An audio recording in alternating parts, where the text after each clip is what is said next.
सकबंधु CM किसान आज last date आज होगला लास्ट डेट ऑनलाइन डेट आपण माने जदि वंचित अछन किसान भाई माने आपण माने सीएम किसान योजना रे ऑनलाइन अप्लाई करि पारबे जेनटा कि 6 जुलाई रु 31 जुलाई लास्ट डेट थिला जेनटा कि आज 31 जुलाई आपण मानकु मुई अनुरोध करछे आज्ञा बहुत जल्दी आज राति पर्यंत आपण माने ऑनलाइन करि दउन राति 12 बाजी गले ऑनलाइन प्रक्रिया बंद हो जावा। आपण माने जानिछन आज्ञा रियल वीडियो माने ई चैनल प्रोवाइड आसी जेन्युइन खबर माने आपण माने जदि नुआ करी आसीछन ताहेले सब्सक्राइब बटन के सब्सक्राइब करबे आज्ञा।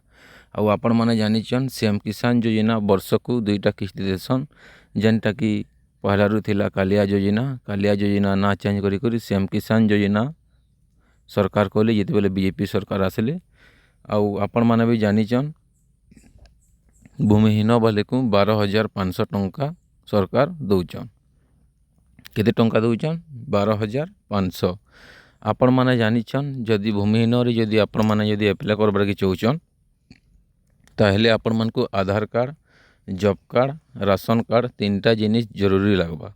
आपण माने तीनटा जिनिस जदि आपण मनकर पाखे अछि आपण माने किछि चिंता करबार नै न आपण माने ऑनलाइन करी करी आपण मनकर पैसाटा आपण माने सीएम किसान योजना आज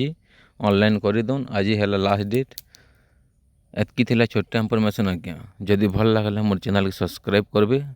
रखुचे आज्ञा जुहार।